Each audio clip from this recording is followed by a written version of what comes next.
DWILS 97.1 Forever. Mga kwento ng pag-ibig, kwento ng pag-asa at mga kwento ng buhay dito sa Barangay Love Stories. Love Stories.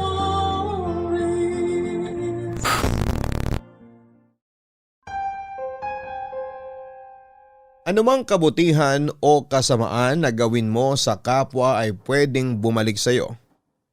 May good and bad karma na tinatawag. Kaya kailangan nating pag-isipang mabuti ang mga desisyon na gagawin natin. Ikaw, anong maling bagay ang nagawa mo sa buhay na labis mong pinagsisihan sa bandang huli?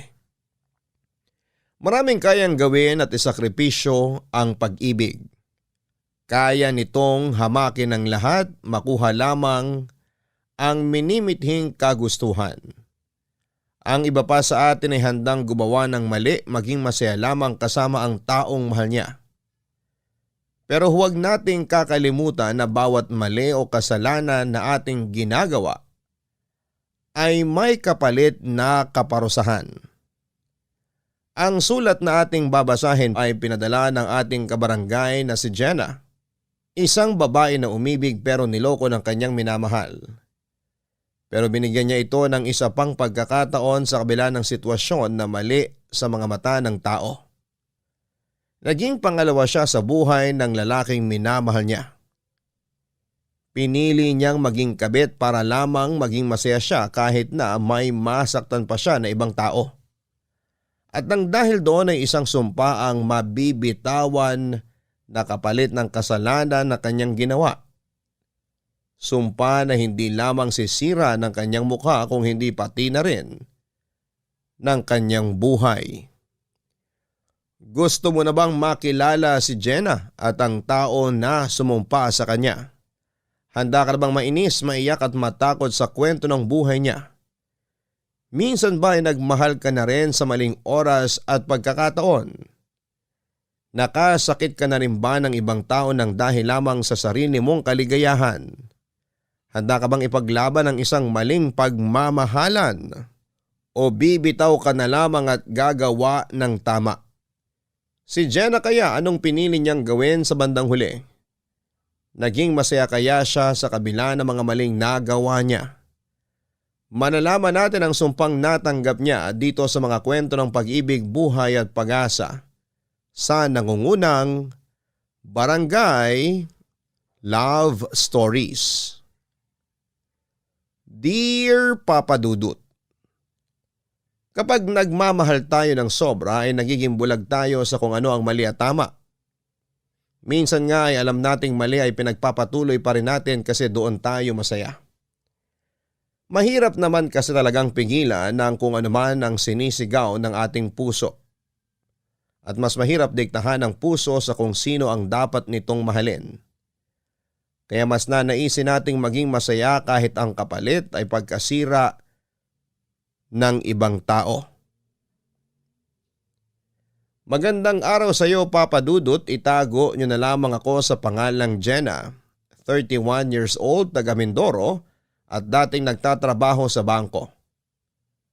May ilang ulit ko ring pinag-isipan kung dapat nga ba akong sumulat sa inyo sa dinami-rami na mga nangyari sa buhay ko.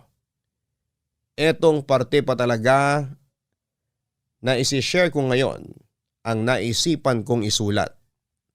Ang parte ng buhay ko na matagal ko nang gustong kalimutan pero bago ko tuluyang ibaon sa limot ang lahat. Ikakwento ko muna sa inyo para naman makapag-iwan ako ng kaunting aral sa mga kabarangay na nakikinig ngayon. Sa Maynila po ako nagtatrabaho noon nang makilala ko si Joe, Papa Dudut. Magkatabi lang halos ang building na pinagtatrabahuhan namin. Naging close kagad kami sa isa't isa nang magkasabay kaming kumain sa isang fast food chain. Mabait siya, matipuno ang pangangatawan at talaga namang gwapo sa paningin ko. Kaya nga nang ligawan niya ako ay hindi na ako nagpakipot pa. Sinagot ko na kagad si Joe at naging boyfriend, Papa Dudut.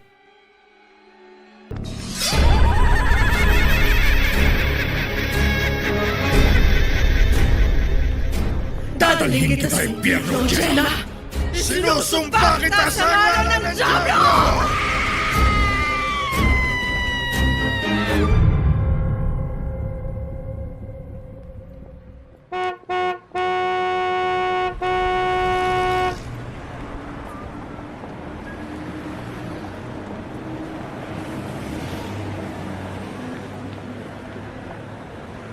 Grabe yung overtime natin kanina, no? Oo, nakakaloka talaga, Terry. Ang daming pinagawa sa atin ng masungit na supervisor na yun kanina. Ang layo pa naman ng deadline ng mga report pero kung makapagparas siya ng trabaho, parang bukas na yung presentation. Paano? Masyadong pabibo sa mga manager natin. Gusto niya kasi, siya yung susunod na ma-promote kaya nagpapabango ng pangalan. Nagpapabibo ka mo sa mga manager natin. Hi. Ikaw si Jenna, di ba? Oo. Bakit? Sino ka? Hindi mo siguro ako kilala pero yung asawa ko, kilalang kilala mo. Ha? Anong ibig mong sabihin? Sino ka ba talaga? Layuan mo na sana ang asawa ko. Ano? Anong sabi mo? Ang sabi ko, layuan mo na ang asawa ko. Hoy, miss! Sino ka ba, ha? Bakit hindi ka muna magpakilala ng maayos sa amin? Hindi yung bigla mo nalang kami lalapitan at sasabihin ng ganyan tong pinsan ko? Alam mo bang pwede ka naming idemanda dahil dyan sa mga sinasabi mo na yan? Baka ang ibig mong sabihin, si Jenna ang pwede kong idemanda sa kasong pakikiapid sa lalaking may asawa na. Alam mo, Jenna, umalis na nga tayo dahil mukhang siraulo lang tong babae na to. Mabuti pa nga. Tara na. Ako si Elaine, ang asawa ni Joe. Anong sabi mo? Pakiulit mo nga. Ang sabi ko, ako si Elaine, ang asawa ng boyfriend ng pinsan mong si Jenna. Hindi! Hindi ako naniniwala. Hindi totoo yung sinasabi mo. Nag-iimbento ka lang ng kwento. Gusto mo bang pakitaan pa kita ng marriage certificate namin ni Joe? Pwede ba umalis ka na nga? Kung ayaw mong tumawag ako ng pulis at sabihin ko na nang gugulo ka dito. Jenna, hindi kita nalapitan para guluhin ka. Ayoko ng away kaya kinakausap kita ng maayos. At kagaya ng sinabi ko kanina, gusto kong makiusap sa'yo. Nalayuan mo na ang asawa ko. Alam mo, miss... Elaine ang pangalan ko at Mrs. na ako. Wala akong pakialam kung ano pa man ang pangalan mo. Baka naman kasi nagkakamali ka lang ng babaeng nilapitan. Baka magkapangalan lang ang boyfriend ko at ang asawa mo kaya pwede ba? Tigilan mo nga ako. Eto, tignan mo tong litrato na hawak ko. Wedding picture namin ng asawa kong si Joe. OMG, Jenna! Yung boyfriend mo nga yung nasa picture! Naniniwala ka na ba na ang boyfriend mo at ang asawa ko iisang lalaki lang? I'm sure naman na edited yung picture na yan. Walang asawa ang boyfriend ko kaya tigilan mo na ako. Huwag mong guluhin ang relasyon naming dalawa. Ikaw ang nanggugulo sa relasyon naming mag-asawa. Jenna, ayoko naman talaga ng gulo. Kaya please lang, layuan mo na ang asawa ko. Huwag mong sirain ang pagsasama namin. Marami namang ibang lalaki dyan. Yung single pa at walang asawa. Huwag na si Joe. Huwag na ang asawa ko. Nakikiusap ako. Huwag mo na siyang agawin sa akin. Huwag mo nang agawin ang asawa ko. Huwag mo na kaming sirain.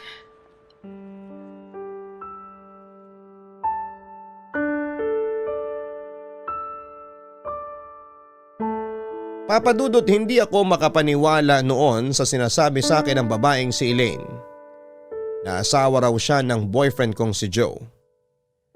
Siyempre, bago ko sinagot si Joe ay kinilala ko na rin naman muna siyang mabuti. Alam ko ang mga social media account niya at ni isa ay wala akong nakita na post niya na kinasal na siya. Kaya ayoko sanang maniwala sa sinasabi sa akin ni Elaine. Pero sa paraan ng pakikipag-usap niya sa akin ay may parte sa sarili ko na nararamdaman kong nagsasabi siya ng totoo. Bakit ba naman kasi magsisinungaling ang isang kagaya niya? Tapos may litrato pa siya na mukha nga silang kinasal ni Joe sa loob ng simbahan. Siguro'y kaya hindi rin kagad ako makapaniwala sa sinabi niya ay dahil na rin sa itsura niya. Medyo maliit lang siyang babae, papadudot. Nang lumapit siya sa akin noon ay nakasuot siya ng pantalon at maluwag na t-shirt. Bahagyang nakapuyod ang kulot niyang buhok at oily pa ang kanyang pisngi.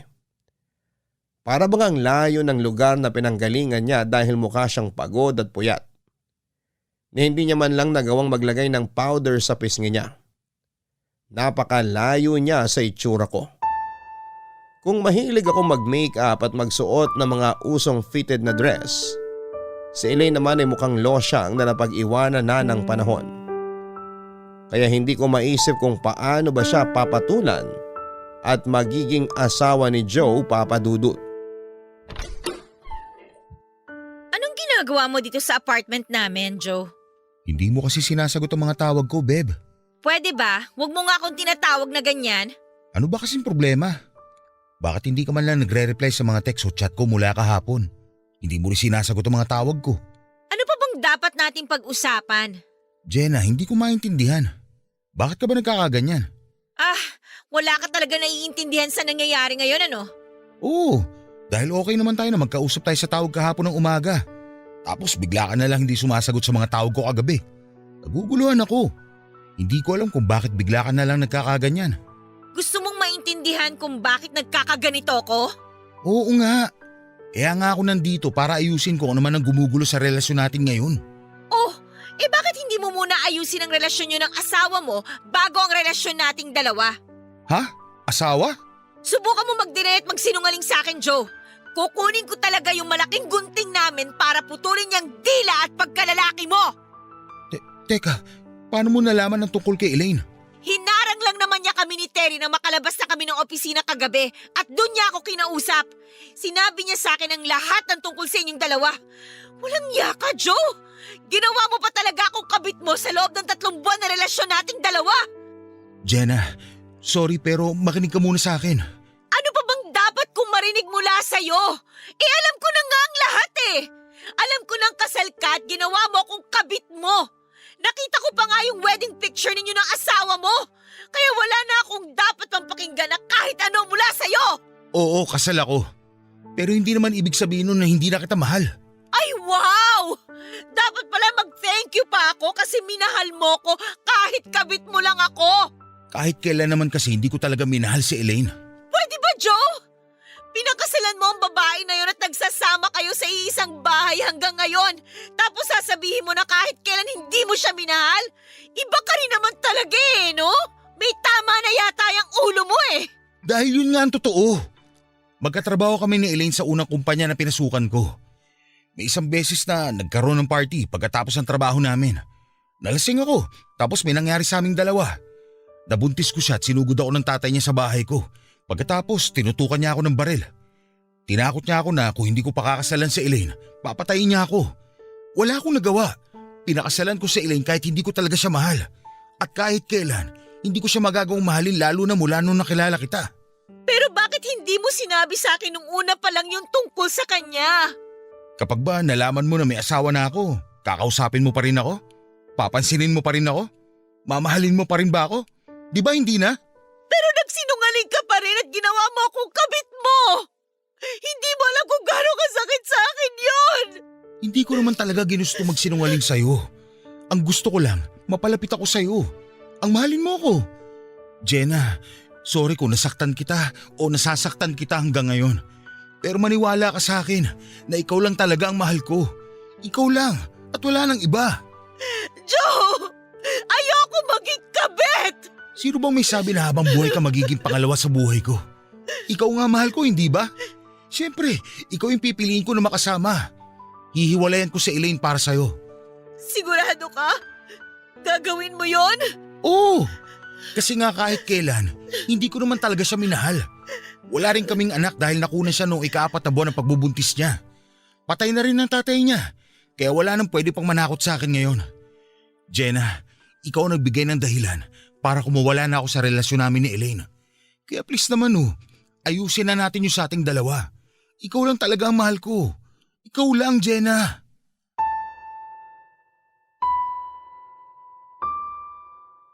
Papadudot nung una ay plano ko na talagang makipaghiwalay kay Joe dahil niloko niya ako. Wala sa bokabularyo ko ang maging kabit o pangalawa sa buhay ng lalaking mahal ko. Kaya bago pa kami magkita ay nasa isip ko na noon ang tapusin ko na ang lahat sa aming dalawa. Pero hindi pala ganong kadaling hiwalayan ng taong mahal mo. Hindi madaling tapusin ang relasyon na sobra mong pinahalagahan kahit sa maikling panahon lamang. Kaya naman papadudot pumayag na ako sa gustong mangyari ni Joe na hindi matapos ang relasyon naming dalawa. Pumayag na ako na maging pansamantalang pangalawa sa buhay niya. Alam ko naman na tutuparin niya ang pangako niya dahil ramdam ko na mahal niya rin talaga ako. Alam kong marami sa mga kabarangay nating nakikinig ngayon ang gusto na akong kalbuhin dahil sa parte na ito ng sulat ko. Selfish na kung selfish. Pero mahal ko talaga si Joe at ayoko siyang mawala sa akin. Kaya naman nagdesisyon ako na ituloy ang lahat sa amin noon at maghintay na hiwalayan niya ang losyang niyang asawa na si Elaine Papadudut. Papadudut, hindi madali ang maging pangalawa lalo na ang maging kabit sa isang relasyon. Hindi ko rin yon kaagad sinabi sa pinsan at kasama ko sa apartment na si Terry. Dahil alam ko na tututol siya sa desisyon na ginawa ko. Kilala ko si Terry at palaging doon siya pumapanig sa kung ano ang tama. Sinabi pa nga niya na naaawa raw siya kay Elaine dahil niloko rin ito ni Joe. Pero hindi na lamang ako umimik noon dahil wala naman talaga akong pakialam kay Elaine. At ang totoo ay mas gugustuhin ko pang masaktan ang ibang tao kesa ang sarili ko. Papadudot, gano'n naman talaga sa pag-ibig, hindi ba? Dapat na palagi nating inuuna ang mga sarili natin kesa sa ibang tao. Paano natin mahanap ang totoong kaligayahan sa pagmamahal kung uunahin pa nating alalahanin ang mararamdaman ng iba? Dapat nawala tayong ibang pinofocus kung hindi ang mga sarili natin at kung paano tayo magiging masaya.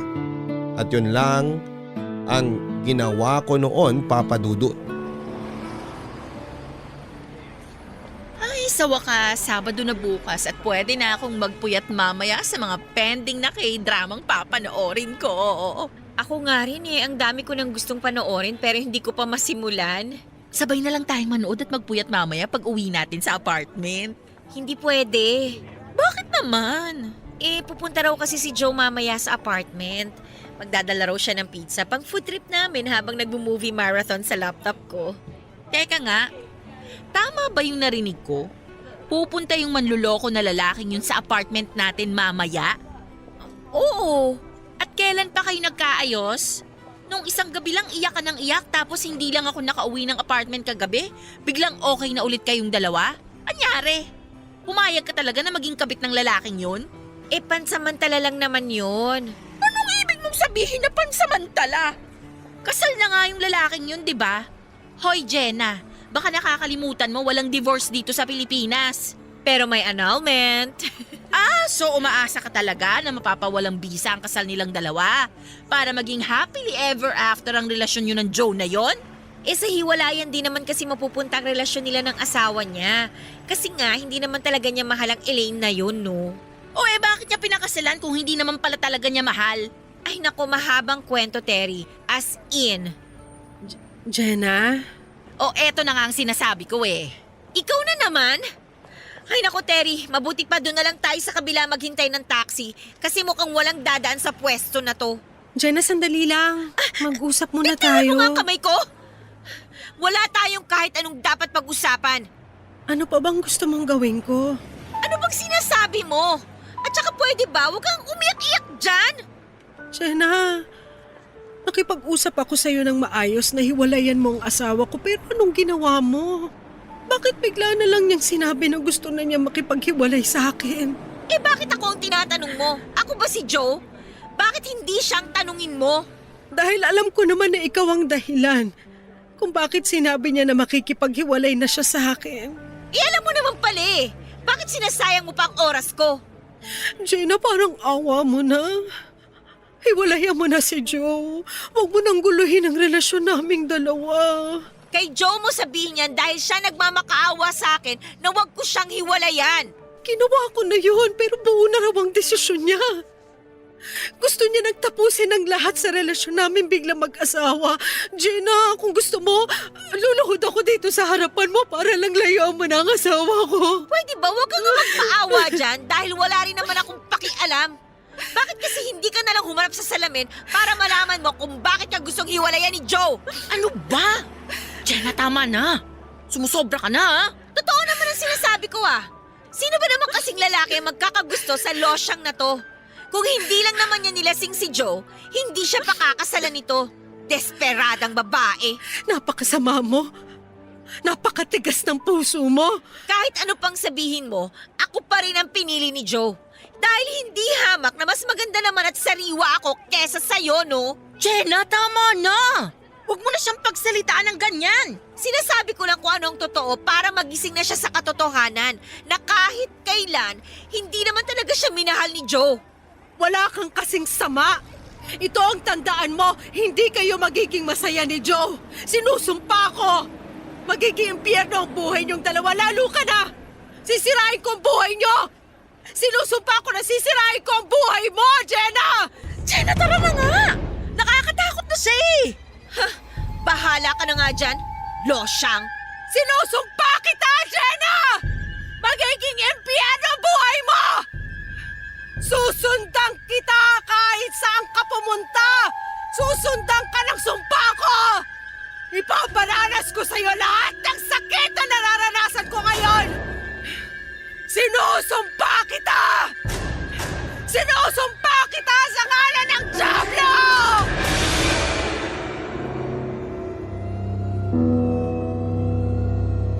Sa totoo lang, Papa Dudut, ay medyo kinilabutan ako sa mga salitang lumabas mula sa bibig ni Elaine. Nakita ko rin ang matinding galit at sakit sa lumuluhan niyang mga mata. Nakaramdam ako ng awa nang mapaluhod na lamang siyang umiiyak ng iwanan namin ni Terry. Siyempre hindi naman ganong katigas ang puso ko para hindi siya kaawaan. Pero hindi ibig sabihin noon na bibitawan ko na si Joe, lalo na at ako ang pinili nito. Papa Dudut, naniniwala ako noon na kami talaga ni Joe ang para sa isa't isa. Hindi naman kami magkakagustuhan kung walang dahilan ang espesyal na nararamdaman namin. Ang sabi nga ni Joe, hindi naman daw niya talaga mahal ang asawa niya. Sadyang napikot lamang siya nito, kaya ang ibig sabihin may isa pang babae ang nakalaan para mahalin niya. At yun ay walang iba kung hindi ako. Ang pagtatagpo namin sa maling oras o panahon ay pagsubok lamang para mas mahalin namin ni Joe ang isa't isa, Papa Dudut. Ay, grabe. Nakakapagod namang maglinis ng banyo. Dapat pala si Terry na lang pinaglinis ko. Kasi ako naman na naglinis nung nakaraang linggo. Ay, ang mabuti pa, magpalibre na lang ako sa kanya ng dinner para naman makabawi siya sa akin. Ay, si Terry siguro yung kumakatok sa may pinto. Naiwan niya na naman siguro yung susi niya. Makalabas na nga ng kwarto nang mabuksan ko ang pinto. Sandali lang, Terry! Kung makakatok naman dyan, parang gutom na gutom lang. Bakit pa kasi palagi mo nalang nakakalimutan ng... Elaine? Anong ginagawa mo dito? Paano mo nalaman ang address ko? Sinira mo ang buhay ko, Jenna. Ha? Sinira mo ang buhay ko, kaya sisirain ko rin ang buhay mo. Pwede ba? Umalis ka na nga dito. Kung hindi, ipapabarangay talaga kita. Bakit ba napakatigas ng puso mo? Bakit hindi ka naawa sa akin? Umalis ka na! Kung hindi tatawag na talaga ako ng barangay tanod! Nakiusap ako sa'yo. Nagmakaawa. Pero anong ginawa mo? Inagaw mo pa rin ang asawa ko. Mga agaw kang babae ka!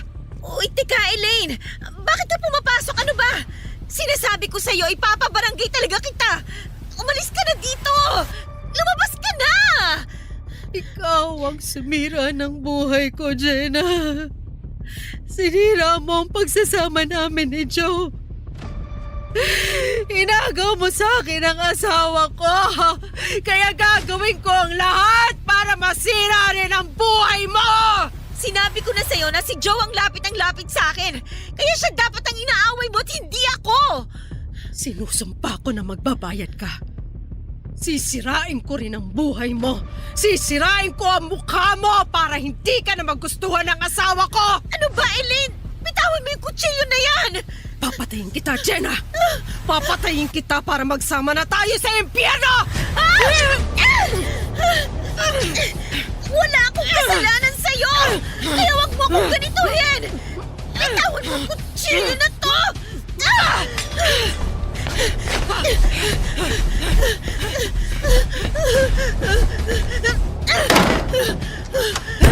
Diyos ko, buti na lang ko kagad yung pinto ng kwarto. Papatayin kita dyan! Kailangan ko tumawag ng pulis! Kailangan ko tumawag ng pulis! Umalis ka na, Elaine! Parang awa mo na! Umalis ka na kung ayaw mong ipapulis na talaga kita! Sinira mo buhay ko! Kaya sisirain ko rin ang buhay mo! Wala akong kasalanan sa'yo, Elaine! Sisirain ko ang buhay mo! Wala akong kasalanan sa'yo, Elaine! Hindi ko pinilit si Joe na piliin ako! Umalis ka na! Parang awa mo na! Umalis ka na! Umalis ka na! Jenna? Jenna, ayos ka lang ba dyan sa loob ng kwarto? Terry? Oo, ako to. Bakit ka ba sumisigaw dyan? Buksan mo nga tong pinto. Terry! Terry, nandiyan si Elaine! Gusto niya akong patayin! Ha? Wala si Elaine dito. Pwede bang buksan mo tong pinto? Nag-aalala na ako sa'yo. Ano bang nangyayari sa'yo? Ba't pawis na pawis ka at iyak ka ng iyak? Terry, maniwala ka sa akin! Nandito si Elaine kanina lang! May hawak siya kutsilyo! Gusto niya akong patayin! Pero wala nga siya dito. Ako lang ang mag-isa dito, oh. Hindi! Nandito siya kanina! Gusto niya akong saktan! Gusto niya sirahin yung mukha ko! Gusto niya akong patayin! Kumalma ka nga muna. Oh, nagre-ring yung cellphone mo. Sagutin mo na, baka importante pa yan. Si Joe, tumatawag. Hello, Joe? Hello, Jenna. Wala na si Elaine. Patay na siya.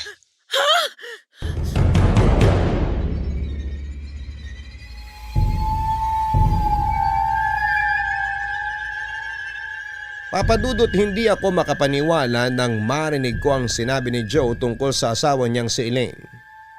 Sigurado kasi ako na si Elaine ang sumugod sa akin sa loob ng apartment namin ni Terry.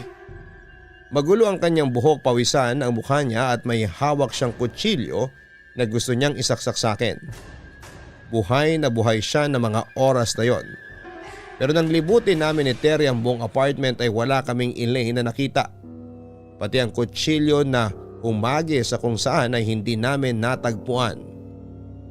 Doon ko unti-unting napagtanto na baka tama si Terry na malikmata ko lamang ang nakita kong Elaine na sumugod sa akin. Papadudot nang matapos ang pag-uusap namin ni Joe sa cellphone na tungkol sa pagkamatay ni Elaine dahil aksidente itong nakuryente sa loob ng bahay ay biglang bumalik sa isipan ko ang naging huling pag-uusap namin. Ang pagmamakaawa ni Elaine sa akin na hiwalayan ko na si Joe. Nakaramdam ako ng pagka-guilty dahil pakiramdam ko ako ang dahilan kung bakit siya namatay. Pero sa kabilang banda ay pilit ko rin kinukumbinsi ang sarili ko na wala akong kasalanan. Dahil hindi ako ang gumawa ng paraan para mamatay siya sa pagkakakuryente. Katangahan niya kung bakit yon nangyari. Isa pa ay bakit ko naman susundin ang pakiusap niya noon na hiwalayan na si Joe. Ako nga ang pinili nitong mahalin. Kung nagkataon na siya ang pinili ni Joe ay tatanggapin ko yon at hindi na ako maghahabol pa. Pero malas niya at swerte ko naman na ako ang mahal ng lalaking parehong tinitibok ng puso namin ni Elaine. At kapag alam nating mahal tayo ng taong mahal natin, wala tayong dapat na gawin kung hindi suklian at ipaglaban yon. At yon lang naman ang ginawa ko noon, papadudot. Tinanggap ko ang pagmamahal ni Joe at sinuklian ng doble kahit pa may asawa na siya, Papa Dudut. Papa Dudut, pagkatapos mailibing ni Elaine ay muling naging tahimik ang relasyon namin ni Joe.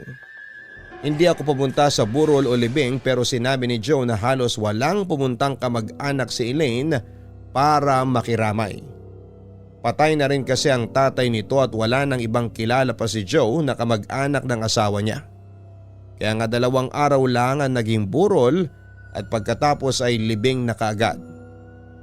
Pagkalipas lang din ng ilang linggo ay unti-unting nabawasan ang pagka-guilty na nararamdaman ko noon. Siguro kasi sinasabi rin ni Joe na wala namang may gusto sa amin nang nangyari kay Elaine. Hindi kaming dalawa ang may kasalanan kung bakit ito namatay. Sinabi rin ni Joe na baka nakatadhana yung mangyari para hindi na kami mahirapan pang dalawa sa relasyon namin. Kumbaga ay oras na talagang mawala ni Elaine dahil oras na rin para magpatuloy ang masaya at tahimik naming relasyon ng boyfriend ko, Papa Dudut.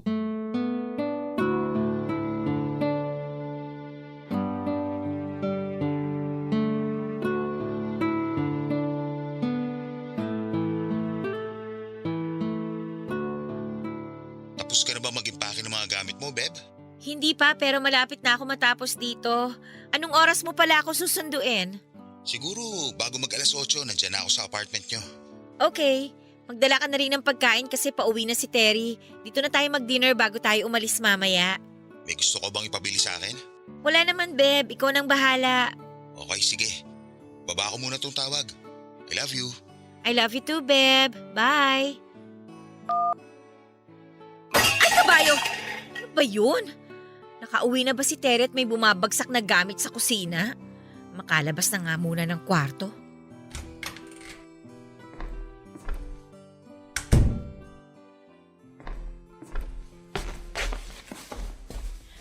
Terry, nakauwi ka na ba? Oh, wala namang tao dito sa kusina pero bakit nasa sahig tong kaldero? Ay, ang lamig naman. Kaya naman pala bukas kasi tong bintana. May pusa na naman sigurong nakapasok dito. Lagay ko na nga tong kaldero sa lalagyan.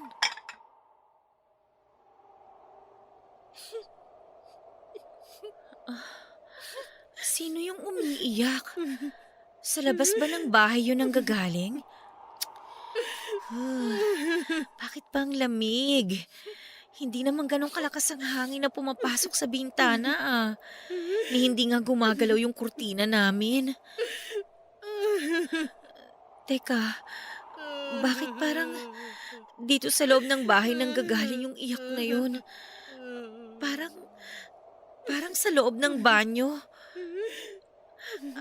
Terry? Terry, ikaw ba yan? Umiiyak ka ba? Terry, bubuksan ko na tong pinto, ha? Elaine! Nakiusap ako sa iyo, Jenna. Nagmakaawa ako sa iyo pero anong ginawa mo? Inagaw mo pa rin sa akin ang asawa ko! Hindi. Namamalikmata lang ako. Hindi ka totoo! Dadaling kita sa impyerno, Jenna. Gagawin ko yung impyerno ang buhay mo. Sinusumpa ko sa ngalan ng Diablo, magsasama tayong dalawa sa impyerno! Tandaan mo yan! Isinusumpa kita sa ngalan ng Diablo! Hindi! Bitiwan mo ako, Elaine! Hindi ako sasama sa'yo! Bitiwan mo ako! Umalis ka dito! Diana! Ito! Si Terry! Huwag na akong paghahampasin! Terry? Oo! Ako nga to, si Terry! Ano bang nangyayari sa'yo? Bakit ba lagi ka nalang natutulala tapos bigla ka nalang magwawala ng ganyan? Si Elaine, nakita ko siya dito kanina lang. Sa loob ng banyo. Ayan ka na naman, Jenna. Paano mangyayari ang sinasabi mo? Ipatay na nga yung tao. Hindi ko alam. Basta narinig ko siyang umiiyak. Tapos nakita ko siyang nandyan sa loob ng banyo. Maniwala ka naman sa akin, Terry. Nakikita ko talaga. Alam mo, tama na. Baka nagigilty ka lang sa nangyari sa kanya. Tapos ka na ba mag-ayos ng gamit mo? Kung hindi, balik ka na sa kwarto. Tutulungan na kita. Papa Dudut, hindi ko alam kung parte pa rin ba ng pagka-guilty ko ang mga kakaibang nararamdaman ko. Pati na ang mga nakikita ko. May mga oras kasi na nakikita ko si Elaine sa loob ng apartment namin. Minsan ay nasa loob siya ng malaking tukador at nakabigti doon. Minsan naman ay sa loob ng banyo at duguang umiiyak doon. O kaya ay sinasakal niya naman ako sa bangungot ko. Lahat yun ay parang totoo dahil nararamdaman ko ang bawat pananakit na ginagawa niya sa akin. Nakikita, naririnig at nararamdaman ko talaga si Elaine, Papa Dudut.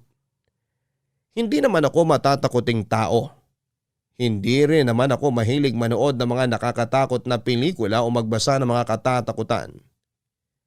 Hindi po ako naniniwala sa kahit na anumang kababalaghan, pero habang tumatagal noon, ay nag-iiba ang takot na dala sa akin ng mga nakikita at nararamdaman ko. Ganon pa man ay pilit ko pa rin pinagsasawalang bahala ang lahat. At iniisip ko na baka napaparanoid lamang ako. Kinukumbinsi ko na lamang ang sarili ko na madalas lang talaga akong paglaruan ng mga mata ko pati na ang imahinasyon ko, Papa Dudut.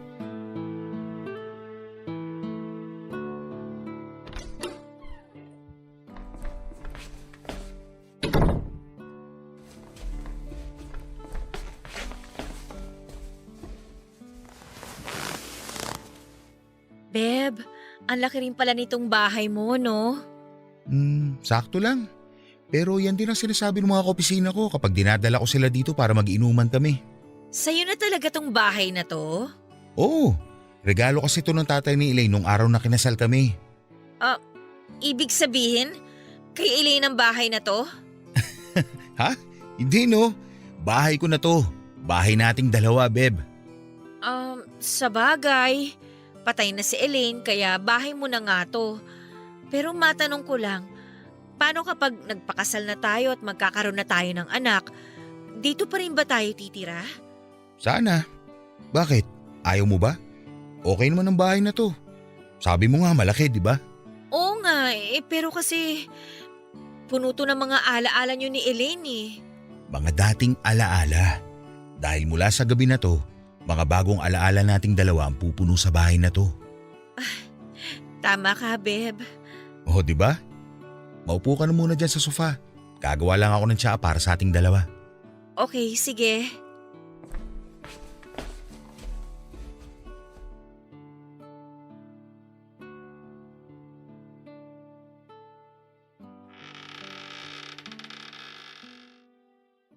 Bakit biglang bumukas yung pinto sa kwarto na yon?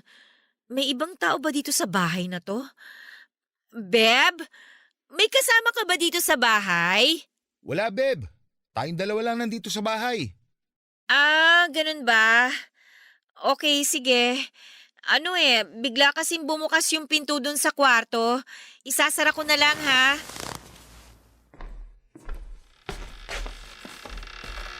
Ay, ano ba naman to? Wala namang hangin pero parang lalo pang bumukas yung pinto. Oh, ang dilim pa. Pundido ba yung ilaw dito? Aray ko! Bitiwan mo ako! Bitiwan mo kamay ko! Sinusumpa ko na magsasama tayong dalawa sa impyerno! Magsasama tayo solo sa impyerno! Sinusumpa kita, Jenna! Sinusumpa kita! Sabi ng bitiwan mo ako eh! Jenna, ayos ka lang? May humawak sa braso ko. Hindi ko siya nakita dahil madilim sa loob ng kwarto. Pero sigurado akong boses ni Elaine yung narinig ko. Ha? Ano sinasabi mo? Teka, bakit nga ba ang dilim dito sa kwarto? Lumabas nga muna tayo. Ano ba talaga nangyari, Jenna? Bigla kasi bumukas yung pinto. Tapos lumapit ako para isarado yun. Bigla na lang may kamay na humila sa akin papasok sa loob ng kwarto. Wala akong makita kasi madilim sa loob. Pero sigurado talaga ako. Sigurado ako na boses si Imposible yun. Wala na si Elaine. Kaya paano mo pa maririnig ang boses niya? Yung ilaw naman sa kwarto, baka pundido lang yun. Papalitan ko na lang mamaya. Ang alam ko, may reserba pa akong bumbilya dyan. Joe, sabihin mo nga sa akin, may lahi bang mambabarang ang asawa mo? Ha? Wala. Yata. Hindi ko alam pero bakit mo ba natanong yan? Joe! Huwag mo akong tawanan dahil sigurado ako si Elaine talaga yung nakikita at naririnig ko. Hindi ko alam kung paano nangyayari yon. Pero pakiramdam ko talaga, mababaliw na ako ng dahil sa asawa mo. Okay, fine. Sorry kung natawa ako. Mag-relax ka lang kasi muna, Jenna. Alam mo, siguro nagigilty ka lang dahil sa nangyari kay Elaine. Pero uulitin ko na wala kang kasalanan sa pagkamatay niya. Wala tayong kasalanan. Hindi natin ginusto nangyari sa kanya. Kaya i-relax mo ang sarili mo. Huwag mo na siya masyadong isipin para hindi ka na rin maparanoid nang dahil sa kanya.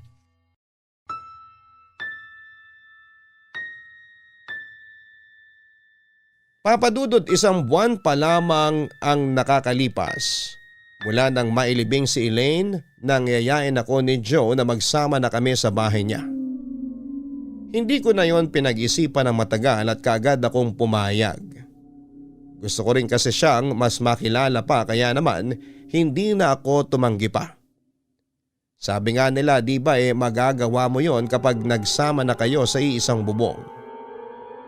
Kaya naman dala ang mga gamit ko ay sumama na ako kay Joe. Wala namang problema sa pinsang kong si Terry dahil hindi rin naman kalakihan ang binabayaran niyang upa sa apartment na inalisan ko. Kaya lang papadudod sa pagtira ko sa bahay kung saan ay tumira din si Elaine. Mas lumala ang paglalaro ng imahinasyon ko. Pati na ang mga bangungot ko. Mas madalas ko nang nakikita si Elaine sa iba't ibang sulok ng bahay. Madalas niya na akong sinusubukang patayin sa mga bangungot ko. At paulit-ulit niyang sinisigaw na ako raw ang pumatay sa kanya. Maghihiganti raw siya sa akin at dadalhin niya ako sa kung nasa ang impyerno man daw siya. Hindi raw siya papayag na maging masaya ako sa piling ng lalaking sobra niyang minahal. Iba na ang takot na nararamdaman ko noon sa araw-araw ay pinipilit ko yung labanan. Hindi naman kasi naniniwala si Joe sa mga sinasabi ko tungkol sa namayapan niyang asawa at madalas pa niya akong tinatawanan. Ang mga patay raw ay wala nang kakayahang makabalik pa sa mundo ng buhay. Kaya hindi ko na raw dapat pang katakutan ang asawa niya, Papadudot. Papadudot sa kabila ng mga kababalaghang nararanasan ko sa bahay na yon. Hindi pa rin ako nagpatinag at naging masaya pa rin ako kasama si Joe. Pinaparamdam niya rin sa akin na mahal niya ako. At nagpaplano na rin kaming magpakasal pati na ang pagbuo ng baby. Pinakilala na rin niya ako sa pamilya niya at wala akong nakita na pagtutol sa mga ito para sa relasyon namin. Narinig ko pa nga ang mga kapatid niya na hindi hamak na malaki raw ang ganda ko kesa kay Elaine. Sinabi rin ng mga magulang niya na gumawa na raw kami ng baby para magkaroon na sila ng apo kay Joe. Mainit po ang naging pagtanggap talaga nila sa akin at sinabi ni Joe na hindi raw ganon ang nangyari kay Elaine nang magpakasal sila. Kaya talaga namang natuwa ako dahil naramdaman kong parte na talaga ako ng pamilya nila. Papadudot wala na nga akong mahihiling pa noon sa buhay ko. Kung hindi ang matupad ang mga plano naming dalawa ni Joe. Kaya lang ay hindi lahat ng mga plano ay nakatakdang mangyari o matupad. Dahil 2 buwan mula nang magsama kami ni Joe ay namatay siya sa isang aksidente. Nasira ang elevator kung saan siya nakasakay at mula sa 11th floor ng building ay diretso yung bumagsak sa pinakababa na kaagad niyang kinamatay. Sobrang sakit ng pangyayaring yon sa akin dahil napakarami na naming pangarap ni Joe, Papadudot. Mga pangarap na kailanman ay hindi na pala namin matutupad pa.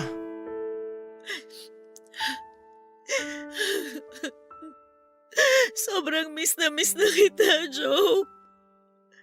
Itong litrato na hawak ko ngayon, ito yung kauna-unahang litrato nating dalawa. Bakit mo kasi iniwan mo kagad ako? Magsisimula pa lang tayong tuparin ang mga pangarap natin, di ba? Bakit umalis ka kagad? Bakit iniwan mo kagad ako na nag-iisa?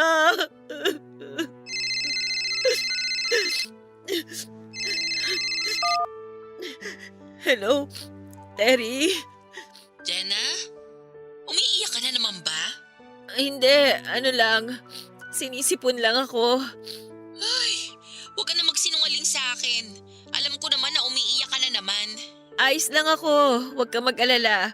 Paano ako hindi mag-aalala? Wala kang kasama dyan sa bahay. Basta, malapit na ako. Hintayin mo na lang ako dyan. Naayos mo na ba yung mga gamit mo? Oo, nandito lang ako sa may sala. Nililigpit ko lang din yung ibang mga litrato namin ni Joe para maisama ko sa gamit ko. Okay, sige. Hintayin mo na lang ako dyan ha. At please, huwag ka nang masyadong umiyak. Sige, bye. Bye!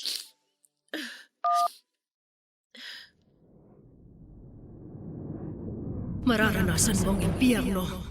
Sinusumpa ko na mararanasan mo ang lahat ng paghihirap na naranasan ko nang dahil sa'yo, Jenna! Elaine? Maghihirap ka, Jenna. Mararamdaman mo ang impyerno habang nabubuhay ka pa. Mararanasan mo lahat ng paghihirap na naranasan ko! Magpakita ka sa akin! Alam ko na ikaw ang may kagagawan kung bakit namatay si Joe! Lumabas ka! Magpakita ka sa akin, Elaine! Nang dahil sa'yo nasira ang relasyon namin ni Joe. Ikaw ang sumira ng buhay ko, Jenna! Kaya sisirain ko rin ang buhay mo. Papatayin kitang babae ka at dadalhin sa impyerno kung nasan ako ngayon! Elaine, dyan ka lang! Huwag kang lalapit sa akin! O bakit parang natatakot ka ngayon? Jenna, pinag-uusapan kita ng ilang beses. Nagmakaawa pa ako sa'yo na huwag mong sirain ang relasyon namin ni Joe. Nagmakaawa ako sa'yo na huwag mong agawin ang asawa ko, pero anong ginawa mo? Wala naman akong kasalanan! Hindi ko kasalanan kung mas minahal ako ng asawa mo! Hindi ko sinabi sa kanya na ako ang piliin niya! Kaya magsama-sama na lang tayong tatlo sa impyerno. Papatayin kita, Jenna. At ako mismo magdadala sa kaluluwa mo sa impyerno. Ako magpapahirap sa'yo habang buhay! Elaine! Ito na ang impyerno ng sumpa mo, Jenna! Papatayin kita! At ako mismo maghahatid sa'yo sa impyerno! Hindi ako... Hinga! Jenna! Jenna, gising! Jenna! Ayos ka lang ba? Ito, may bottled water ako dito. Minom ka muna. Thank you. Ang binabangungot ka na naman ah. Si Elaine, nandito lang siya sa loob ng bahay kanina. Ay, si Elaine na naman? Maniwala ka sa akin, Terry! Gusto talaga akong patayin ni Elaine! Pero paano ka papatayin ng taong patay na? Sabihin mo nga sa akin. Hindi ko alam! Basta sigurado ako na totoo yung sumpa na binitiwan niya sa akin. Anong sumpa? Natatandaan mo, nung huling beses na nakita natin siya, nagbitaw siya nun ng sumpa sa akin. At ito na yon! Nangyayari na yung sumpa na yon! Kaya bumalik siya kasi gusto niyang gawing impyerno ang buhay ko. Gusto niya akong patayin, Terry! Maniwala ka naman sa akin, no? Totoo yung sinasabi ko. Nakikita ko talaga si Elaine. Nararamdaman ko siya. Naririnig ko siya. Oo na, sige na. Naniniwala na ako sa'yo. Teka, ano yung nasa leg mo? Ha? Elaine, May mga butlig at saka parang sugat ba yung nasa leeg mo, Jenna? Hala, ano yan? Meron ka rin dito sa pisngi mo, oh. Parang nagnanaknak na mga sugat. Ano ba yan, Jenna? Medyo nakakadiri. Papadudot ng mailibing si Joe ay nag-decide ako na bumalik na lamang sa apartment kasama si Terry. Kay Terry galing ang suhestyon na yon na kaagad kong sinang-ayunan. Kasi hindi ko rin kayang manatili sa bahay na yon ang mag-isa. Hindi ko nang inaasahan na makakaranas pa ako ng kababalaghan sa uling oras ko sa bahay ni Joe. Parang totoong-totoo yung bangungot na naranasan ko. Lalo na yung pananakal ni Elaine sa akin. Ramdam ko na gusto niya talaga akong patayin. Kaya naman kaagad na akong umalis sa bahay ni Joe pero nagpaalam naman ako ng maayos sa pamilya niya. Sinabi nila na sila na raw ang bahala sa bahay na yon. Ilang araw lang ang lumipas ay napansin ko ang paglala ng mga butlig o sugar na tumutulo noon sa balat ko. Papadudot, una, akala ko ay mga pimples lang yon dahil sa mukha ako unang tinubuan. Pero kumalat ang mga yon pati na sa iba't ibang parte ng katawan ko. Nagsisimula sa maliit na butlig hanggang sa maging nana at magkakadikit pang tumutubo sa balat ko. Kapag pumutok ang isa ay puputok din ang katabi nito kasunod ang pagtubo ulit ng isa pang nana. Marami yung malagkit na likidong nilalabas kapag tinitiris ko hanggang sa maging dugo na. Doon ako nagsimulang magpakonsulta sa isang dermatologist dahil hindi na yon nagagamot ng kahit na anong pamahid na binibili ko. Kaya lang papadudod sa paglipas ng mga araw at linggo. Mas lalo lang lumala ang mga sugat na tumutubo sa katawan ko. Nakakailang balik na ako sa dermatologist at sinubukan ko pa na magpakonsulta sa iba pero wala pa ring nangyari. Kumalat lang yon lalo hanggang sa may mga braso at binti ko.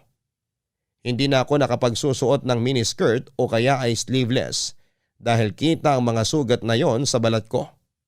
Mga nana na kapag pumuputok ay nagbibigay ng hindi kaaya-ayang amoy. Sobrang bumaba ang self-confidence ko. Lalo na nang maramdaman kong pinandidirihan ako ng mga katrabaho ko o iba pang tao na nakapaligid sa akin. Doon ko naisip papadudot na baka parte yon ng sumpang binitawan ni Elaine nang huli kaming magkita. Na totoo talaga ang sumpa dahil yon ang dahilan kung bakit nagsimulang maging miserable ang buhay ko. Nawala na ang pinakamamahal kong lalaki pati na ang iniingatan kong ganda. Nang dahil doon ay nag-decide ako na mag-vacation leave muna sa trabaho at umuwi ng probinsya namin kasama ang pinsan kong si Terry Papadudut. Buong maghapon ka nang nandito sa kwarto mo, Jenna. Di ka pa rin ba lalabas? Hindi na. Wala rin naman kasi akong gagawin sa labas eh. Pero marami tayong mga pinsan na pumunta dito sa bahay para makifiesta. Galing silang Maynila, umuwi dito sa probinsya para sa get-together nating magpipinsan. Kanina ka pa nga nila hinahanap sa akin eh. Sabihin mo na lang sa kanila na tulog ako. O kaya masama ang pakiramdam ko. Basta, hindi ako lalabas ng kwarto na to. Jenna, mag-iisang linggo na tayo dito sa probinsya. Pero wala kang ibang ginagawa kung hindi ang magkulong lang dito sa kwarto mo. Wala naman akong ibang dapat gawin. Kaysa pagchismisan ako ng mga tao dyan sa labas dahil dito sa mga sugat ko sa mukha at sa katawan ko, mas okay na dito na lang ako sa loob ng kwarto. Sigurado naman ako nagagaling din ang mga sugat mo na yan. Konting tiis na lang. Basta sundin mo lang yung mga bilin sa'yo nung huling dermatologist na nakausap mo. Sinusunod ko naman lahat pero walang nagbabago eh. Hindi man lang natutuyo itong mga sugat ko. Nanganganak lang sila at mas lalong kumakalat sa katawan ko. Terry, sigurado ako na hindi doktor ang kailangan ko dahil parte ito ng sumpa ni Elaine sa akin. Sinumpa niya ako kasi ang laki ng galit niya sa akin. Tahan na, Jenna. Huwag ka na umiyak. Mabuti pa, Terry. Lumabas ka na lang muna ng kwarto ko. Gusto ko sana munang mapag-isa. Pero Jenna… Please, Terry! Gusto ko muna talagang mapag-isa. O sige, dadala na lang kita ng pagkain dito mamaya. O, lalabas na ako ah.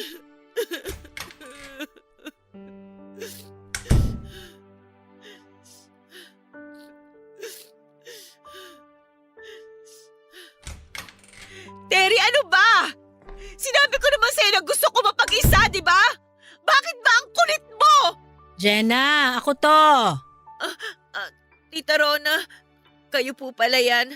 Pasensya ka na kung pumasok ako dito sa kwarto mo. Sinabi kasi ni Terry na ayaw mo raw magpa-istorbo. Kaya naisip ko na kung kakatok ako, baka hindi mo rin ako papasukin.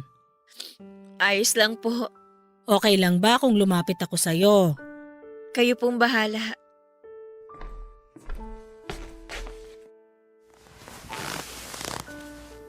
Kumusta ka na? Eto po, hindi na maganda. Huwag mong sabihin yan. Mga sugat lang yung nasa balat mo na sigurado kung gagaling din naman kagad. Hindi naman po to mga normal na sugat lang, Tita Rona. Sumpa po to sa akin ng isang babae. Anong ibig mong sabihin? Ay, ang totoo po, nagkaroon po kasi ako ng karelasyon na may asawa na. At yung babae po, bago po siya namatay, sinumpa po niya na magiging miserable ang buhay ko. Naniniwala po ako na kung ano man po yung nangyayari ngayon sa buhay ko, parte po ito ng sumpa niya. Kung hindi mo mamasamain, okay lang ba sa'yo na bigyan kita ng short prayer para sa naging pagkakasala mo? Ayos lang po, Tita Rona. Sa tingin ko po, kailangan ko rin po talaga ng dasal mula sa inyo. Gagawin ko yon. Pero gusto ko na sana, pagkatapos kong manalangin para sa'yo, manalangin ka rin para sa sarili mo. Humingi ka ng kapatawaran sa Diyos at sabihin mo na tulungan kanyang mapatawad mo ang sarili mo. Sa ganung paraan, sigurado ko na kahit paano, gagaan ang loob mo.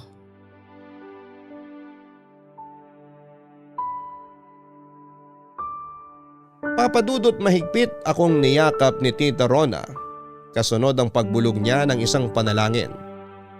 Mahaba ang panalangin na binitawan niya at hindi ko alam kung bakit unti-unti ay gumaan ang pakiramdam ko noon.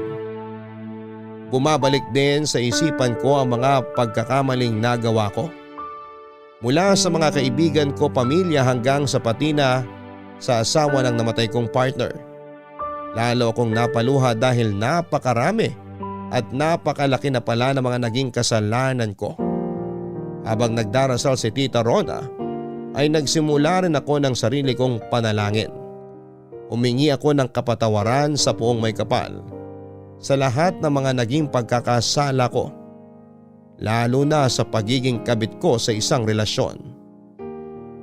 Halos mapahagulhol ako noon habang patuloy ang pagdarasal ni Tita Rona, Papadudot. Hanggang sa bigla na lamang akong makaramdam ng kakaiba sa katawan ko. May kung anong lumalabas na likido sa mga sariwang sugat ko at para akong nasusuka.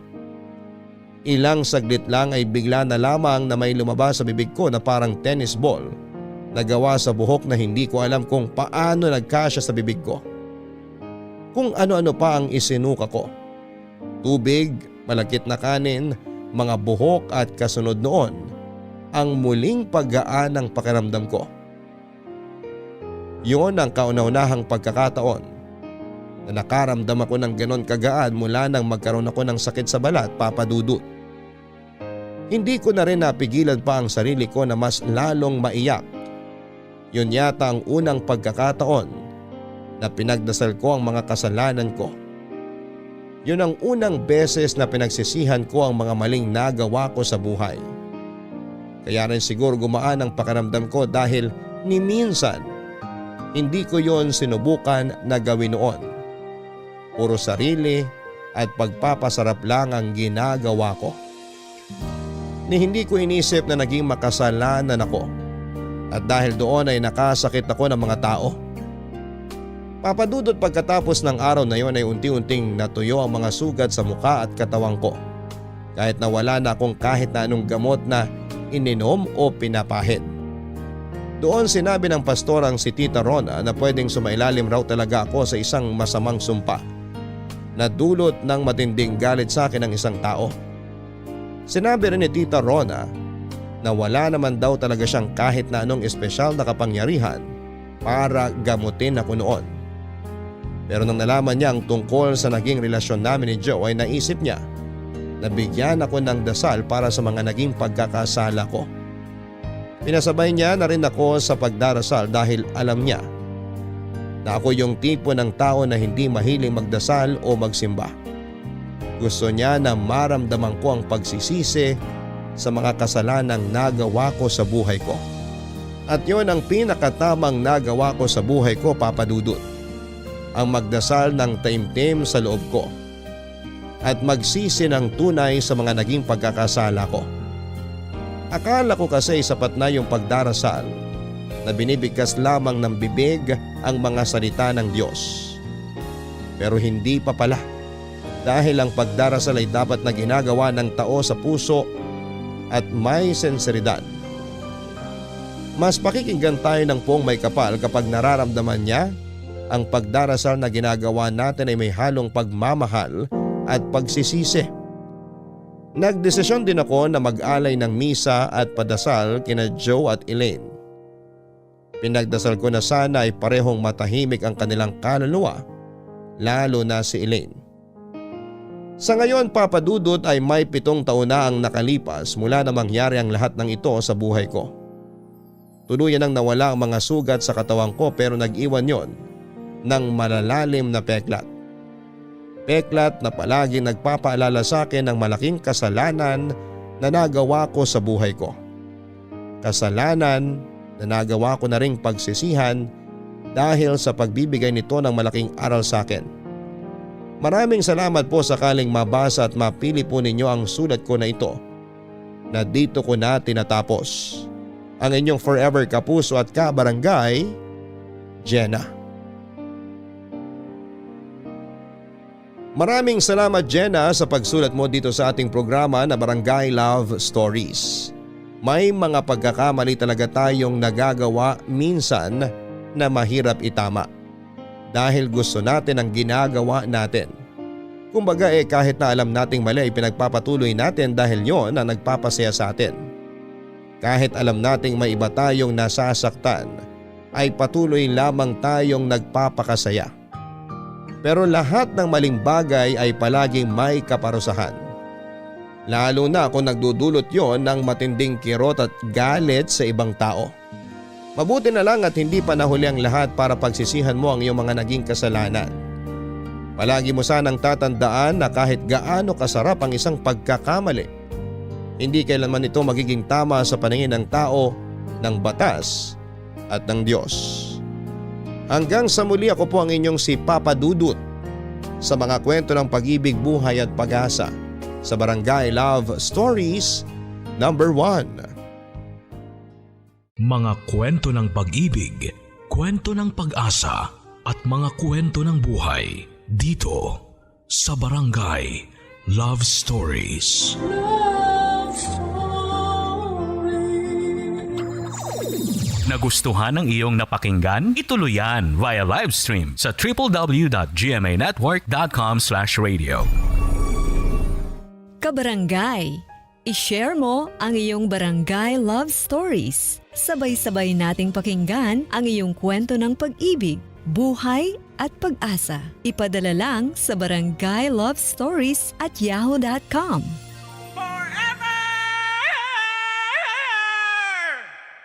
Ang mga kwento ng pag-ibig, kwento ng buhay at kwento ng pag-asa dito sa Barangay Love Stories. Love Stories. Lahat tayo ay merong hindi magandang ugali. Kaya nga responsibilidad nating baguhin yon upang magkaroon tayo ng mabuting relasyon sa ating kapwa. Ikaw, kabarangay, anong ugali na gusto mong baguhin? Dear Papa Dudut, lahat naman tayo ay nangangarap na makatagpo ng taong magiging kabiyak ng ating puso. At isa na nga ako doon Bata pa lamang ay mapaniwalain na ako sa mga nababasa at napapanood kong pantasya at pelikula tungkol sa mga magsing-iro na nagkakaroon ng happy ending. Pero noong tumanda ako ay na-realize ko na hindi pala yon ganon kasimple. At kung minsan ay napaka-komplikado pa nga. Bago ko ipagpatuloy ang pagkukwento at pagbabahagi ng istoryang pinadala ko sa Barangay Love Stories, ay pabati muna ng isang mapagpalang araw sa inyong lahat. Tawagin niyo na lamang po ko sa pangalang Zayel, 33 years old. Nagtatrabaho sa isang private company sa Cainta, Rizal. Pero sa kasalukuyan ay nakatira ako sa Cubao. Pero noong araw ay nasa Binangonan ako dahil may inuupahan ako doong studio type apartment na nasa isang compound kasama ng pamilya ng ate ko.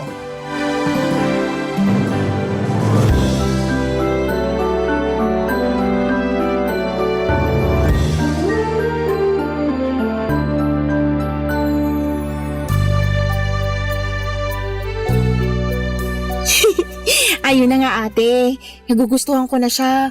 Kaya lang mas bata siya sa akin eh. Ilang taon? 2 taon. Kung 32 na ako, ibig sabihin 30 years old na siya. Tingin mo swa kami? Oo naman. Saka di naman nagkakalayo mga edad nyo, pareho na kayong nasa 30. Wala lang, naisip ko lang na baka pangit tingnan. Anong pangit tingnan? Ngayon ka lang ba nakakita ng mas matanda ang babae sa relasyon? Hindi naman. Oh, hindi naman pala eh. Nag-overthink lang. Kilala mo naman ako, 'di ba? Oo, overthinker na praning. Grabe, double kill naman yun. Nagsasabi lang ako ng totoo. Pero ayun nga, wala namang masama sa mga edad nyo. Lalo na kung pareho yung nararamdaman nyo sa isa't isa. Saka matagal ka ng single. Panahon na para hayaan mo naman yung sarili mo na ma-in love. Pero ayoko pa rin umasa na pareho nga kami ng nararamdaman ni Kylo sa isa't isa. Ha? Akala ko ba? Baka maling akala lang pala. Alam mo, kesa mag-isip ka't manghula kung ano talaga yung nararamdaman niya para sa'yo, bakit di mo na lang siya tanungin? Ayoko nga. At bakit? Inahihiya ako eh. Kababae kong tao baka isipin nun desperada ako. Gaga, ano ba yung pinagsasasabi mo? Basta. Matatanda na kayo para maghulaan ng isip o magpakiramdaman. May mga bibig naman kayo para gamitin sa pagsasalita. Saka na, kapag nakapag-ipon na ako ng lakas ng loob na tanungin siya. Bigyan mo ng deadline yung pag-ipon mo ng sama ng loob. Lakas ng loob, ate. Ay, sorry, mali. Lakas ng loob pala. Sinadya mo yun eh. Para ka kasing ewan. Akala mo yata teenager ka pa rin, no? Kung umasta ka, parang unang beses ka palang na in love. Bakit? May tao bang eksperto pagdating sa bagay na yun? Wala pa naman siguro. Kaya nga dapat mas maintindihan mo yung pinanggagalingan ko. Naiintindihan ko naman. Pero di lang ako masyadong makarelate kasi ako nga nanligaw sa asawa ko noon. Ayaw nga pala, ibang klase ka rin eh. Sana may ganyan din akong lakas ng loob. Desperada na kasi ko noon kaya naisipan kong sumugal na. Buti na lang talaga tama yung desisyon ko. Pero sakali mang hindi kami pareho ng nararamdaman sa isa't isa ng asawa ko, ayos lang. Tatanggapin ko pa rin kahit na masakit kasi alam ko sa sarili ko na makaka-move on naman ako. Kailangan ko lang damhin yung sakit tapos tuloy ang buhay. Pero buti na lang sumugal ka at nanalo ka. Oo, tingin ko ganti na yun ang langit sa akin pagkatapos sa mga pangit kong karanasan sa pag-ibig. At masaya naman ako kasi nakukuha ko sa asawa ko yung pagmamahal at pag-aalaga na deserve ko. Oh, touch naman ako. Mapapasana all na lang talaga ako. Sana all talaga kasi yun din ang hiling ko para sa'yo. Di lang pala ako kundi pati na rin yung sa isa nating kapatid. Sana makatagpo ka ng lalaking mamahalin ka, aalagaan at ituturing na pinakamahalagang tao sa buhay niya kasi deserve mo rin yun. Thanks ate. Tama ka. At sana this time si Kylo na yung lalaking yun. Basta balitaan mo lang ako kung may progress na yung pagliligawan nyo. Tapos pakilala mo agad sa akin para makilatis ko. Grabe naman sa makakilatis. Aba, oo. Baka nakakalimutan mong ate mo ko. At responsibilidad ko bilang ate na kilalanin yung lalaki na posible mong maging boyfriend. Tandaan mo yan. Oo naman. Tatandaan kong mabuti yan. Papadudot close talaga kami ng ate ko simula pagkabata. Bale, 3 kaming magkakapatid at ako ang bunso. Ang kuya ko ay nasa ibang bansa kasama ang asawa at mga anak niya. At dahil ako na lamang ang walang sariling pamilya sa amin ay sinabi ni ate na mangupahan ako sa kalapit nilang apartment para sama-sama pa rin kami sa isang compound. Malapit din ako sa mga pamangkin ko at kapag wala akong trabaho ay madalas nakatambay ako sa inuupahan nila. Siyempre, nakwento ko rin sa kanya ang tungkol sa katrabaho kong si Kylo na nagugustuhan ko at masaya ko dahil suportado ni ate ang hindi pa naman confirm na love life ko. Kung ilalarawan ko si Kylo ay masasabi kong may itsura naman siya. Matangkad, moreno, gwapo at malakas ang appeal. Mabait din siyang kausap at may pagka-gentleman. Dahil nga sa tingin ko ay mutual naman kami ng nararamdaman sa isa't isa ay hinayaan ko si Kylo na mapalapit sa akin.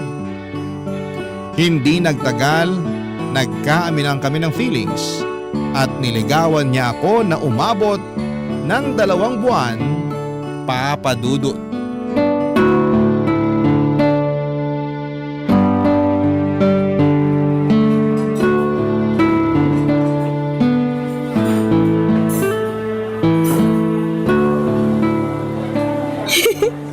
Nasurpresa mo talaga ako sa pa-dinner date mo na to, ha? Mabuti naman kung ganon. Gustong gusto ko kasi talaga na sinosorpresa ka eh. Hindi ka naman nagminti simula nung niligawan mo ko hanggang ngayon. Thank you. Kasi ramdam ko na mahalaga at saka espesyal ako sa'yo. Yun talaga ang goal ko. Yung maparamdam sa'yo na mahalaga ka. Na espesyal ka. Maraming salamat sa pagbigay mo sa akin ng chance na ligawan ka. 2 months mo na rin ako nililigawan. Curious lang ako. Hindi ka ba nagsasawa o napapagod? Bakit naman ako magsasawa? Basta may kinalaman sa'yo, hindi ako mapapagod. Hindi naman sa nilalahat ko pero karamihan kasi sa mga lalaki nadi-discourage na sa panliligaw kapag inabot na ng 2 buwan tapos tingin nila wala pa rin silang syansa na sasagutin ng nililigawan nila. Siguro hindi lang nila ganun kagusto yung nililigawan nila. Naniniwala kasi ako na kapag gusto talaga ng lalaki yung babae, hindi siya susuko hanggang maging sila. Gets ko naman kung bakit karamihan sa mga lalaki sumusuko sa panliligaw. Siyempre, kung alam mo na wala ka ng chance dun sa babae, unfair naman din sa'yo kung itutuloy mo pa yung panliligaw mo. May punto ka. Ang sakit nun Masakit talaga, pero mas masakit kung patatagalin mo pa. Kaya dapat sinasabi din ng babae kung may chance ba yung lalaki na magustuhan niya para hindi niya na masayang yung oras ng tao. Baka kasi di talaga sila para sa isa't isa at merong ibang babae na nakalaan para dun sa naliligaw sa kanya. Yun bang babae na kayang ibalik yung pagmamahal na binibigay niya? Napaisip tuloy ako kung may pag-asa ba talaga ako sa'yo o wala. Ikaw kasi, pinunto mo pa na 2 buwan na kitang nililigawan pero nandito pa rin tayo sa stage na to. Yun nga yung gusto ko rin sana pag-usapan natin ngayon. Teka, sandali. Bakit bigla ka atang sumeryoso dyan? Kalmahan mo lang. Sa totoo lang, kalmado naman ako kanina eh. Ngayon, pinagpapawisan na tuloy yung kilikili ko sa kaba. Kaya nga kalmahan mo lang kasi mag-uusap lang naman tayo.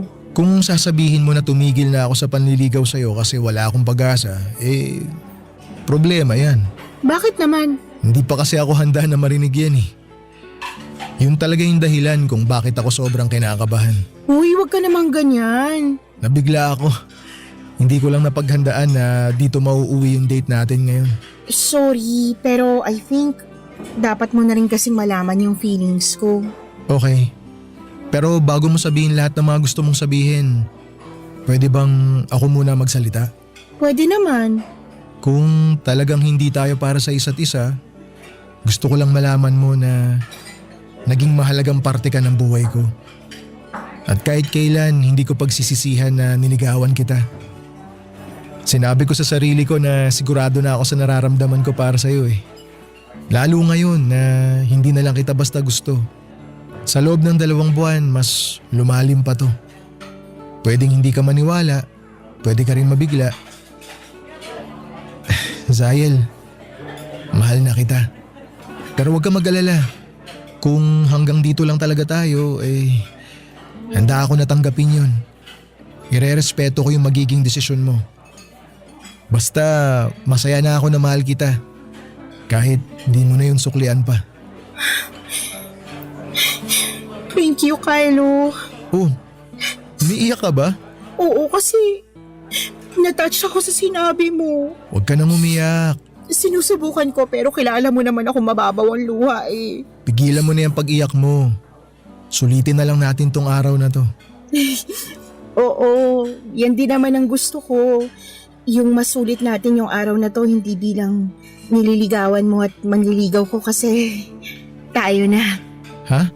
Hindi ko nasundan yun. Ano ibig mong sabihin? Sabi ko tayo na, sinasagot na kita. Totoo ba yan? Oo, yun talagang gusto kong sabihin sa'yo kanina pa. Pasensya ka na kung akala mo gusto lang kitang patigilin sa panliligaw sa akin ha. Sa totoo lang, oo. Gusto na kitang patigilin kasi sinasagot na kita.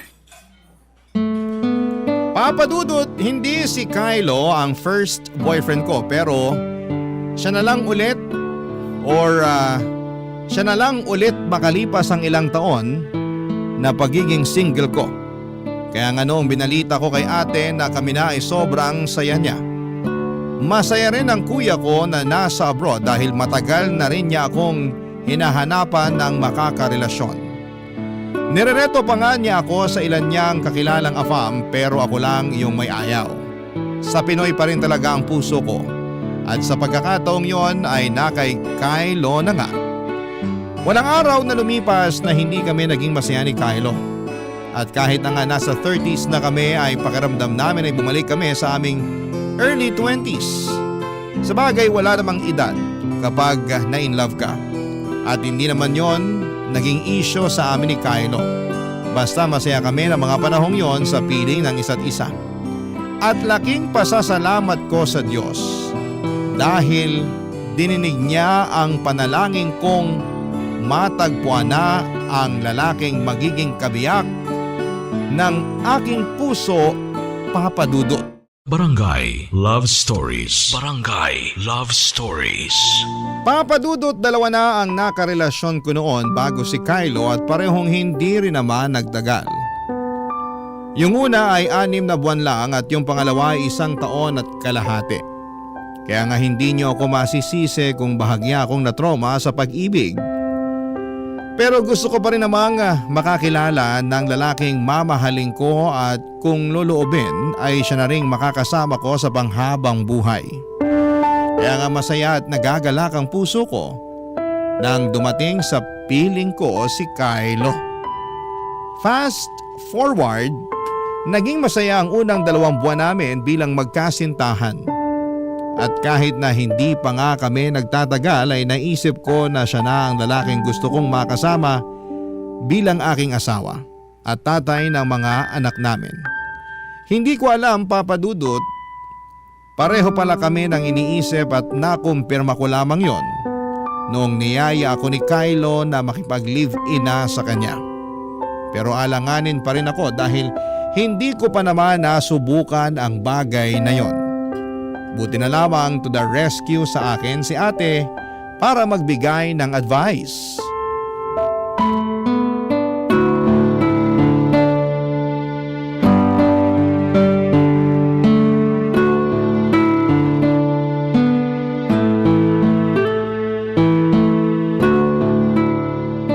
So niyaya ka na niyang makipag-live-in? Oo, Anong sagot mo? Pumayag ka ba? hindi pa eh. Ngik, bakit hindi pa? Dapat ba mayag agad ako? Oo, chance mo na yan para makasama siya sa iisang bubong. Okay lang ba yun? Paano okay lang ba yung pinagsasasabi mo dyan? Na tumira sa iisang bubong kahit hindi kasal. Well, hindi siya okay kung masyado kang relihiyoso. Like, sagrado ang tingin mo sa kasal. Pero sa panahon natin ngayon, usong-uso na yung pakikipag-live-in. Kaya tingin ko, wala namang masama dun. Sa kakagandahan niyan, mas makikilala mo ng husto yung ugali ng isang tao nang hindi mo kailangang matali sa kanya kasi kasal na kayo. Sa bagay. Di ba nag-live-in muna kayo ng husband mo ng 1 taon bago kayo nagpakasal? Oo. At dun ko na sigurado na siya na talaga yung lalaki na gusto kong pakasalan at makasama habang buhay. Ay, nakakatuwa naman. Kaya huwag ka matakot na makipag-live-in kay Kylo. May tiwala ka naman sa kanya, di ba? Oo, meron. Tinatrato ka naman niya ng maayos. Tinatanong pa ba yan? Sagutin mo na lang. Syempre naman. At mahal niyo ang isa't isa, tama? Tama, ate. Saka malaki na kayo, kayang-kaya nyo na yung mga sarili nyo. Kaya ano pang hinihintay nyo? Magsama na kayo. Kaso iniisip ko pa lang yung paglipat ko sa apartment niya sa Cubao, napapagod na ako eh. Tsaka pag nandun na ako, hindi ko na kayo madalas makikita ng mga pamangkin ko. Ay nako, pwede ka naman dumalaw dito o kami yung dadalaw sa'yo dun sa inyo pag may time. Hindi mo kailangang malungkot kasi ganun talaga ang buhay. Yung isa nga nating kapatid kinakaya yung buhay sa abroad na malayo sa atin eh. Okay naman sila ng pamilya niya. Oo, malungkot at nakakapanibago pero parte talaga yan ang pagbuo mo ng sarili mong buhay. Hindi naman porke doon ka natitira sa Cubao hindi na tayo pwedeng magkita uli. Baka nakakalimutan mong ilang split at tumbling ka lang naman sa amin. Salamat ate. Salamat sa lahat kasi kahit na malaki na tayo, lalo na ako, bunsong-bunso pa rin talaga yung trato mo sa akin. Kayo ni kuya. Tingnan mo nga, niyaya mo pa akong tumira dito sa compound nyo para may kasama pa rin ako kahit na nakabukod na ako. Siyempre, nangako ko kina nanay at tatay na aalagaan ko kayo ng mga kapatid ko, lalo ka na. Kaya kahit na tumanda ka na, tumungtong ka man ng 30 o higit pa, ikaw pa rin yung bunso namin. Salamat ulit. Walang anuman.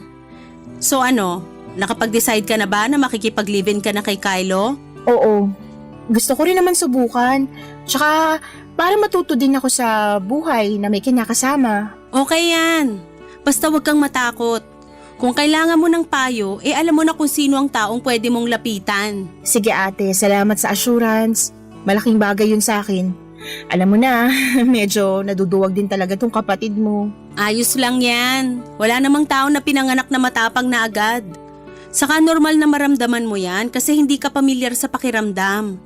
Kumbaga, kaya tayo natatakot at nagdadalawang isip na gawin ng isang bagay kasi hindi pa natin alam.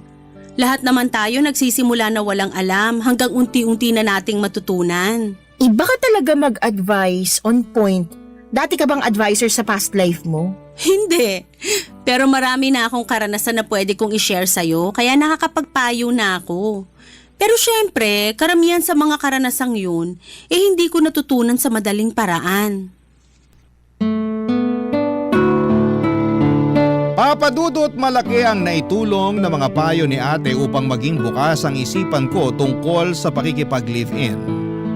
Aminado ako na may pagkasinaunang tawa ko pagdating sa bagay na yon pero dahil wala namang masama, ay lumakas ang loob ko na tanggapin ang alok ni Kylo na magsama na kami sa iisang bubong. May punto rin naman ang ate ko na kung gusto kong makilala ng husto ang boyfriend ko, ay tama na manirahan kami ng magkasama.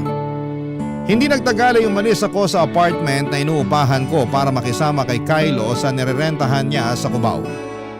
At kahit na malayo yon sa pinapasukan naming opisina na nasa Cainta, ay wala namang kaso dahil may motorsiklo naman ang boyfriend ko na ginagamit namin papasok sa trabaho at pauwi na rin. Siguro kung may ikinalungkot lamang ako sa paglipat kong yon sa inuupahan ni Kylo ay walang iba kundi ang napalayo ako kay ate at sa mga pamangkin ko.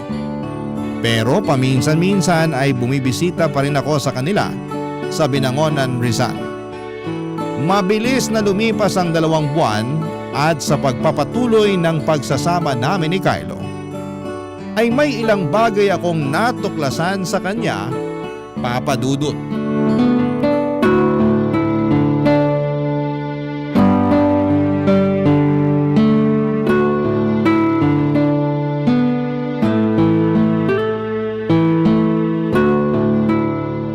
Ay, nuknukan naman ng tanga to!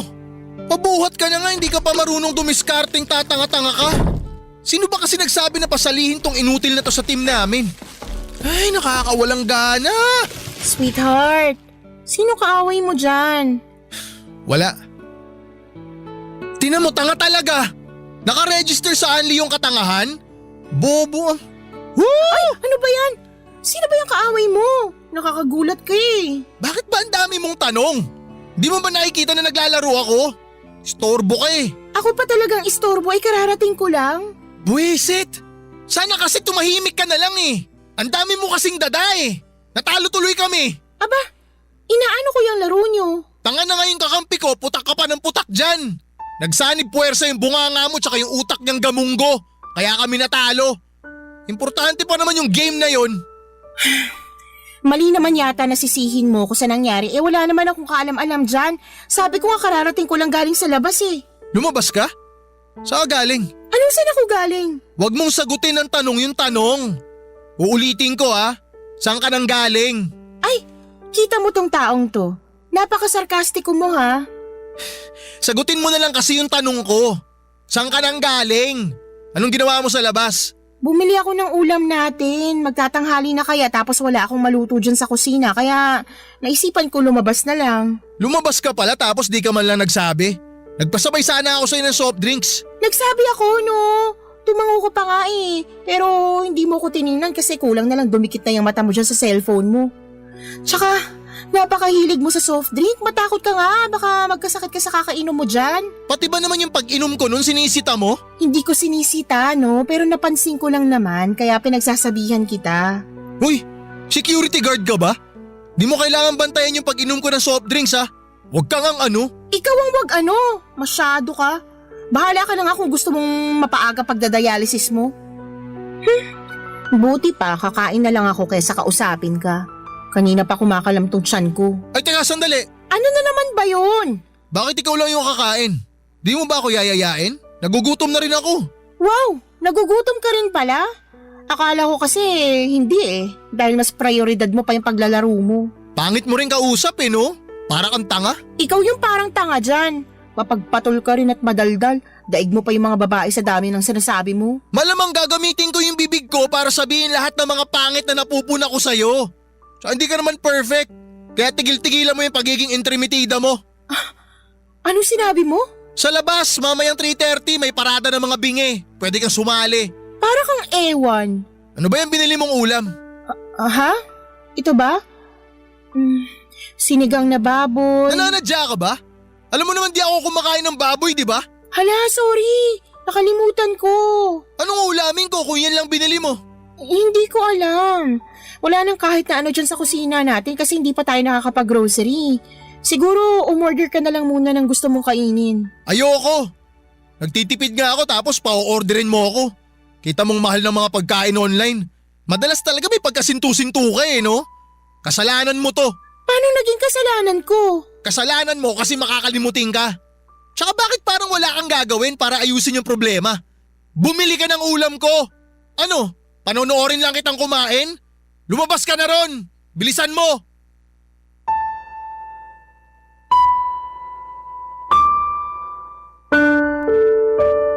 Mga padudo, totoo nga na mas makikilala mo ang isang tao pag nakasama mo na ito sa iisang bubong. At yun ang eksaktong nangyari matapos ang halos 2 buwan naming pagli-live-in ni Kylo. Ang totoo ay napansin ko ang mga bagay na yon sa kanya noong unang buwan pa lamang pero hindi ko itinuring na malaking issue. Pero na-realize ko na napakasumpungin niya at daig pa ang babae sa dami ng mga sinasabi.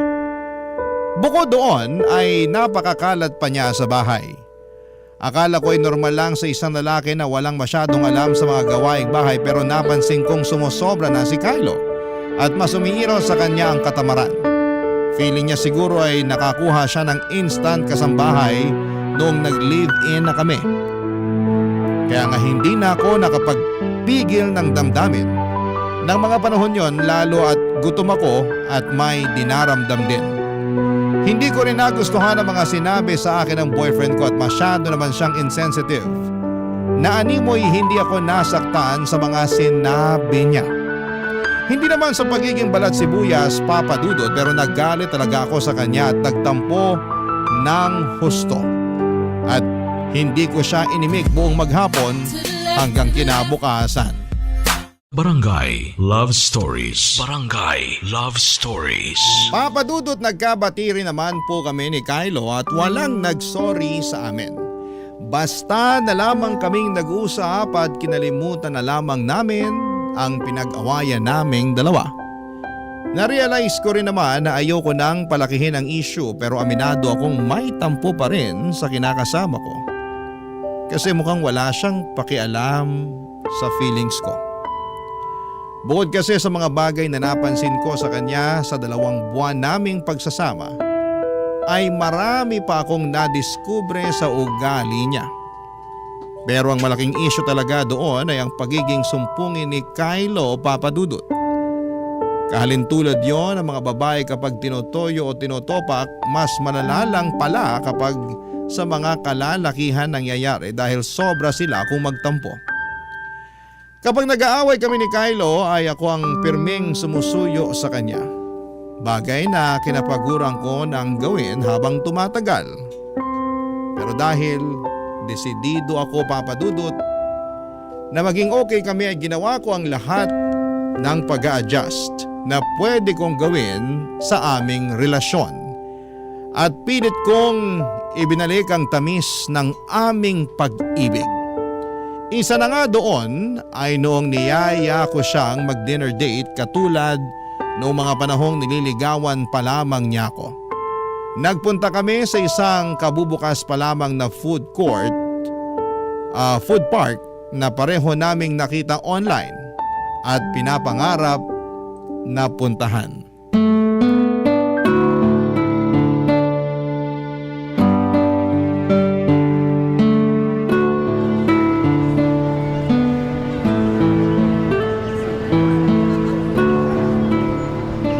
Bakit hindi mo yata ginagalaw yung chicken inasal mo? Akala ko ba nagkikrave ka dyan kanina? Kanina yun. Nung nasa harap ko na, nawalan na ako ng gana. Ha? Paano naman nangyari yun? Di ko alam. Basta ganun eh. Siguro kasi di na siya ganun kasarap sa paningin ko. Hindi tulad sa picture nito sa tarpaulin. Mukhang malinamnam, mukhang juicy. Pero sa personal tinan mo, mukhang dry. Tsaka mukhang makunat pa sa goma yung texture nitong petso. Ay, ganun. Nakakalungkot naman pala. Isa pa to, hindi rin masarap tong kape na in-order mo. Paano hindi masarap? Halos maubos mo na nga. Pinilit ko na lang ubusin, sayang eh. Pero lasang pinaghugasan ng bigas to. Kaya napaisip ako, kape ba talaga to o Wala ring lasa yung hinalong gatas. Sayang lang binayad natin. Sana pala nagtubig na lang ako. Ay, okay naman yung inumin ko.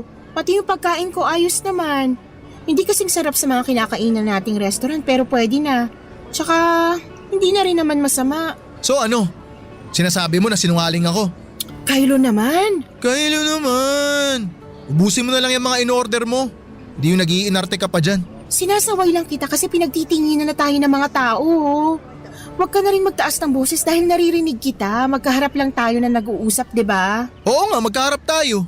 Pero parang di naman yata pumapasok sa utak mo yung mga sinasabi ko. Hirap kasi sa'yo, napaka-cheap ng taste mo sa pagkain eh. Kaya pasok na sa panlasa mo yung mga in-order mo. Pinagsasabi mong cheap. Totoo naman eh. Alam mo, pumunta tayo rito hindi para mag-away. Hoy, ano bang ginagawa natin dito? Para mag-date, kumain, tsaka mag-bonding. Tsaka diba, pareho naman natin ginusto na pumunta rito. Bakit ka nagkakaganyan? Kasi mali na naisip pa natin na pumunta dito. Sana pala natulog na lang ako sa bahay. O kaya naglaro ng mobile games. Diyan ka magaling. Puro ka tulog, puro ka mobile games. Libangan ko yung paglalaro. Tsaka matutulog ako kasi gusto ko magpahinga. Pagod ako sa trabaho eh. Natural lang naman na magpahinga, di ba? Computer nga pinagpapahinga eh. Sana yun na lang paglalaro mo at pagtulong mong ginawa mo kasi mukhang mas mahalaga pa sa'yo yung mga yun kaysa sa akin eh. Wow! Umabot ka na sa katsipan na yan? Pinagseselosan mo yung pagmo-mobile games at pagtulog ko? Ang wild nun ah. Ewan ko sa'yo. Di nga. Nagtatampo ka na niyan? He? Huwag mo nga akong gayahin. Huwag mo nga akong gayahin. Kylo naman. Kylo naman. Ganyan pala gusto mo ah. Sige, mag-asaran tayong ungas ka. Ba't mo ako tinawag na ungas? Bakit mo ko tinawag na ungas? Isa, Zayel. Akala mo siguro nakikipagbiroan pa ako sa'yo ah. Akala mo siguro nakikipagbiroan pa ako sa'yo ah. Buraot ka? Ayaw mo talagang tumigil? Di ba iwan ka dito mag-isa? Saan ka pupunta? Uuwi na. Nakakabanas kang kasama eh.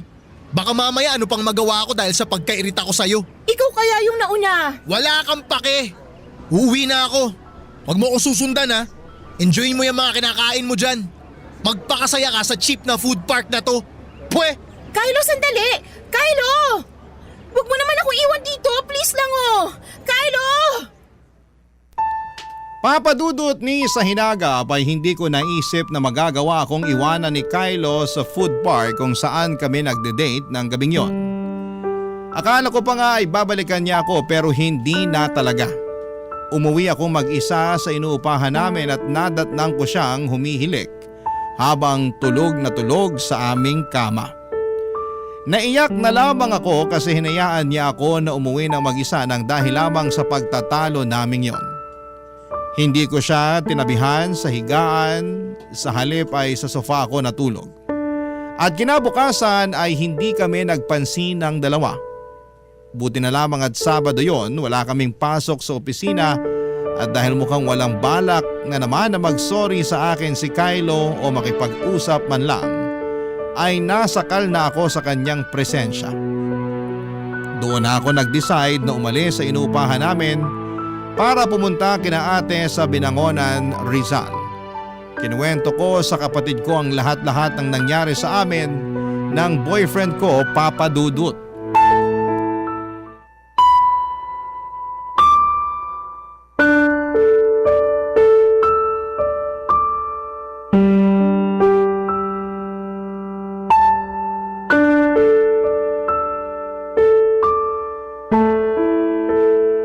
Talaga? Iniiwan ka niya at hindi binalikan? Oo. Grabe kaya yung pakiramdam ko noon. Gusto kong umiyak pero pinipigilan ko lang. Naisip ko, kasalanan ko rin naman kasi baka napikon siya sa pang-aasar ko sa kanya. Sabi mo naman siya yung nauna, di ba? Oo.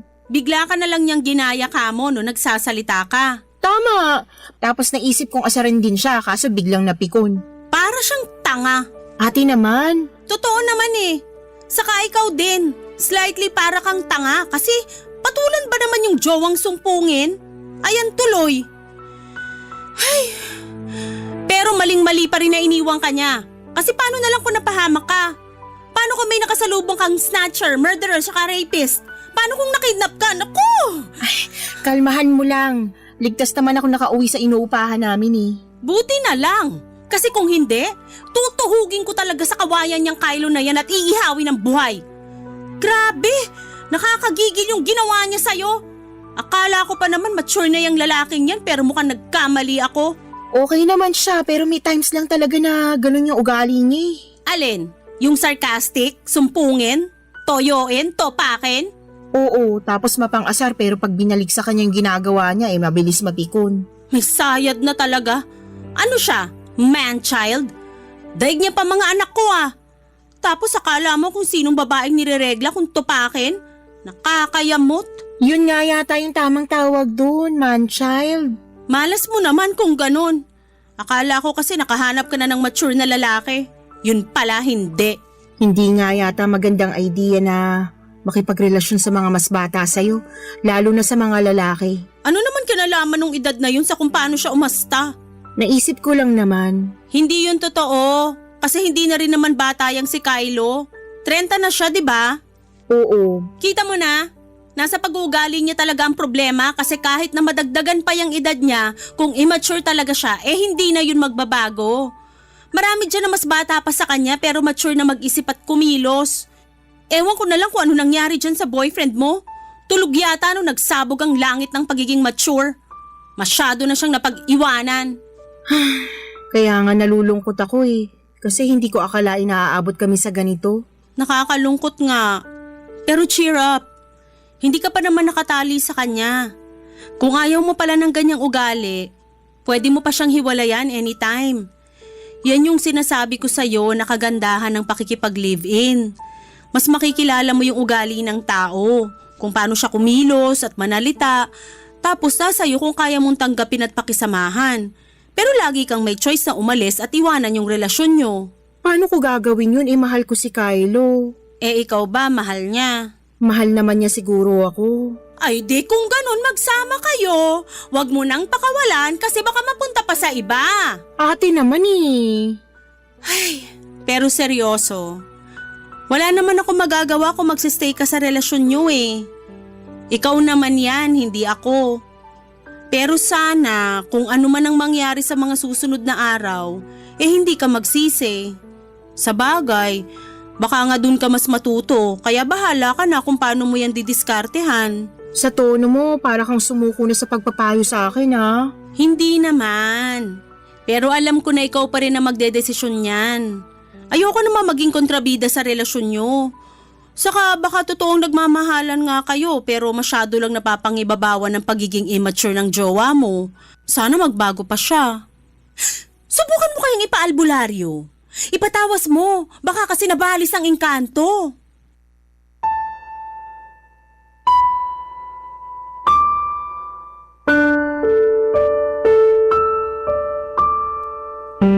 Papadudot na pailing na lamang ako sa suggestion ni ate kahit na alam kong nagbibiro lamang siya at nang aasar.